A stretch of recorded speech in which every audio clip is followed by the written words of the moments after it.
Ah, momento. ¡Mamá! ¡El hinchapelota de al lado! ¡Idiota, te va a oír! Dice que ya hirvió los ravioles, pero se lo consumió el agua y tiene demasiada harina. Anda a buscarla igual y tené cuidado de no quemarte. Siempre tengo que ir yo. ¡Lleva las agarraderas, Matilde! ¡Se me va a quemar! ¡Que se joda! Oh. Nos cortaron el agua esta mañana. Menos mal que la charlatana de al lado me imiten todo. Yo hago puchero, ella hace puchero. Yo hago ravioles, ella hace ravioles. ¿Qué mirás? ¿Viste la casualidad? Olvida el teléfono. Ay, habrá oído. Ay, Dios, que no haya oído. Hola. No.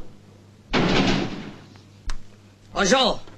¡Qué criatura estúpida! Mamá, dice doña Lisa que nos vayamos todos a la mierda. ¡Minusválida mental! ¿Quién te enseñó a dejar el teléfono descolgado? ¡Nadie! ¡Aprendí sola! ¡Oh!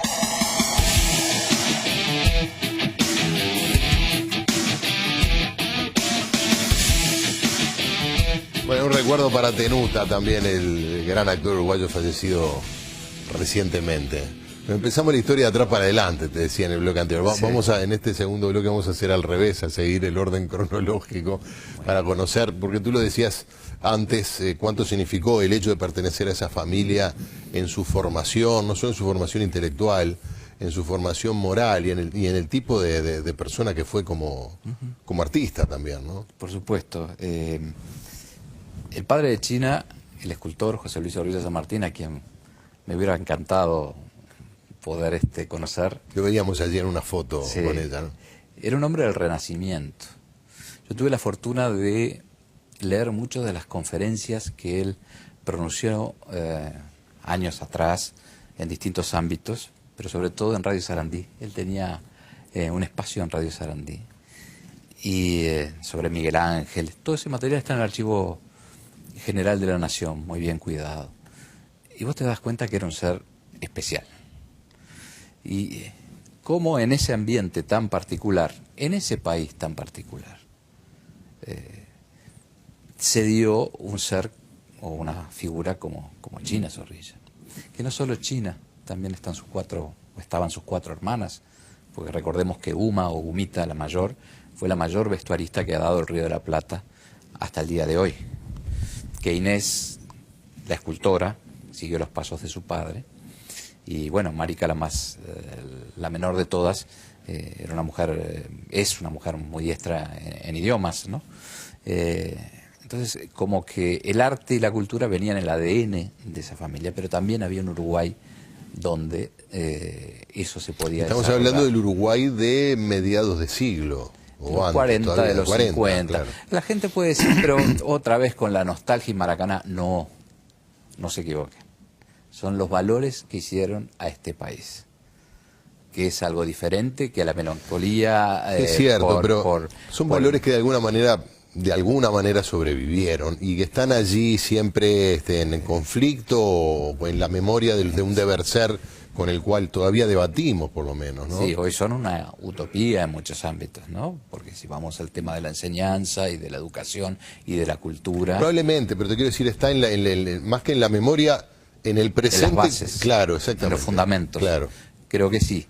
Por ejemplo, pero yendo a esa época y a esa familia, la decisión de ser actriz de una mujer, de una Zorrilla San Martín, no debió haber sido fue un escándalo. Claro. Pero un escándalo que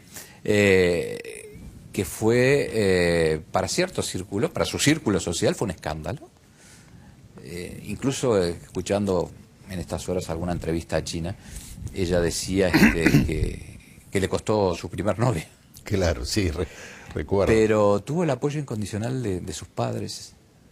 Eso te habla de la apertura de cabeza. Una mujer que apenas había cumplido los 23, 24 años, se sube a un barco carguero, solo hombres, porque no tenía plata para pagar un pasaje en un transatlántico sin conocer el inglés. Claro, Diego, pero convengamos que 23, 24 años para la época ya era una mujer que debía estar casada, para los cánones de la época, ¿no? Sí, es probable.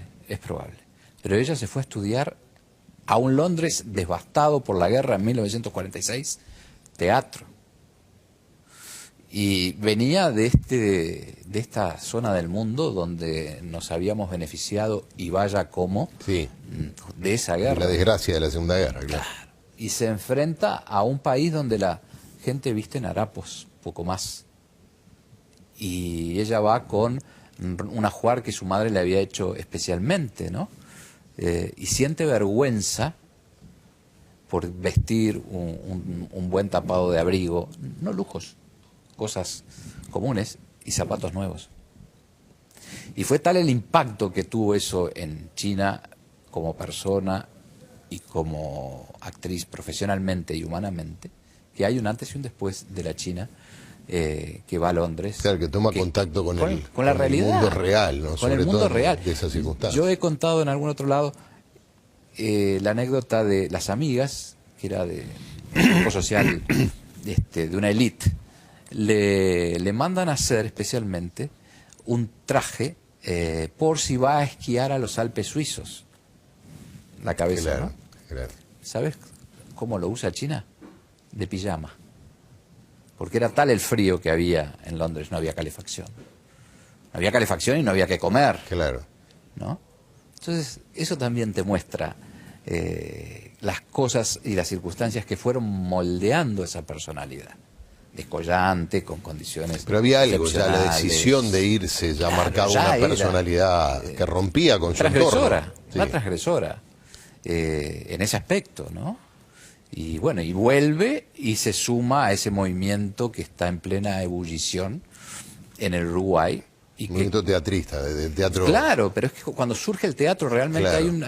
hay unos artículos escritos por nada menos que por Taco Larreta, Taco Larreta, sí. que además eran íntimos amigos y se llevaban, bueno, Taco en 9 meses exactamente, le llevaba a China 9 meses.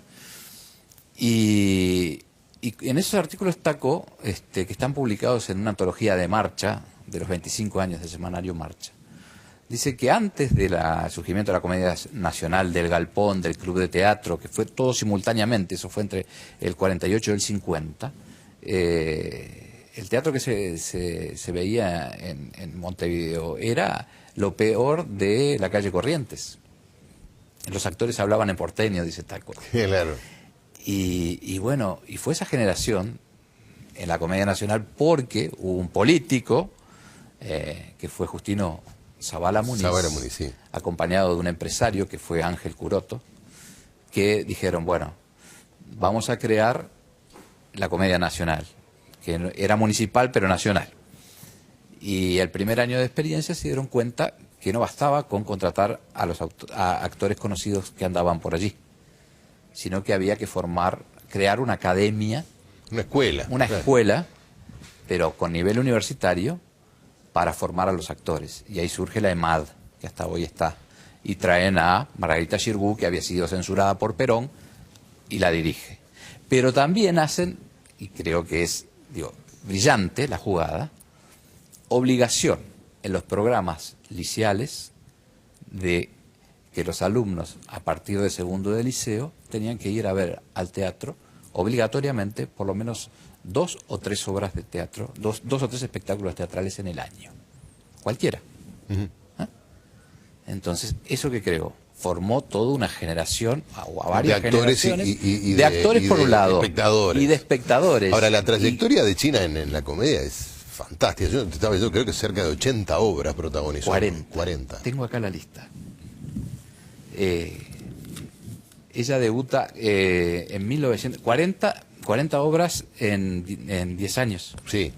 En 1948, con Una familia feliz, que es escrita por Taco Larreta. Y su última aparición en la comedia, que es en carácter de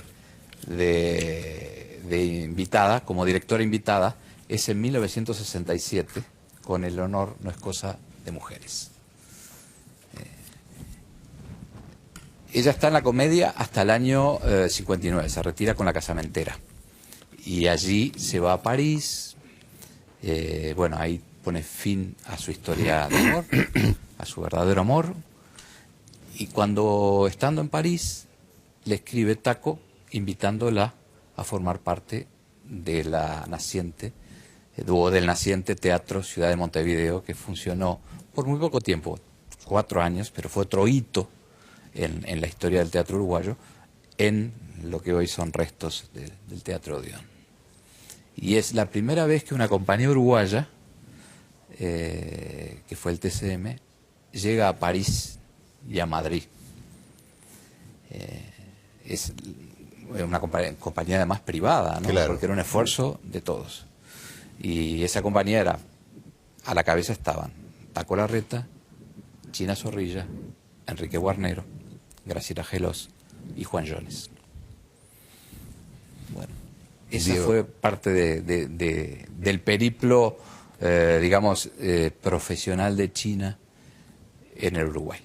Tendríamos obviamente muchísimo más para compartir, pero ni lo pudimos preparar porque nos enteramos, como decíamos, hace algunos minutos prácticamente. Gracias por estar a disposición, por venir a acompañarnos en estas horas en que la gente está, bueno, evocando, y lo va a seguir haciendo por muchos años más, sin duda, ¿no? Lo que fue la figura de China Zorrilla en el teatro y en la vida social, Sí, cotidiana, y pública. en el del teatro, Uruguay, en el del Río de cine, en la Plata. televisión, en la radio. Pero yo creo que a China la tenemos que recordar con alegría. Creo que a ella le hubiera gustado o le gustaría que la recordáramos con alegría, porque eso fue una mujer llena de vida y que amaba esta vida como pocas personas, ¿no? Y bueno, ese es el legado, ¿no?, que ¿Cómo nos no? deja. Y a modo de anécdota, el libro que tú escribiste surgió en este estudio, en una entrevista en Caleidoscopio, donde Hace como 15 años. le planteaste tu idea de hacer una Sí, biografía. sí, fue la primera vez que me acerqué a ella para plantearle que quería escribir su biografía. Y me salió con una de ellas, con una de sus famosas comentarios. Me miró y me dice, ¿a vos te parece que a alguien le puede interesar un libro sobre mí? Gracias por acompañarnos, Diego. Gracias a vos.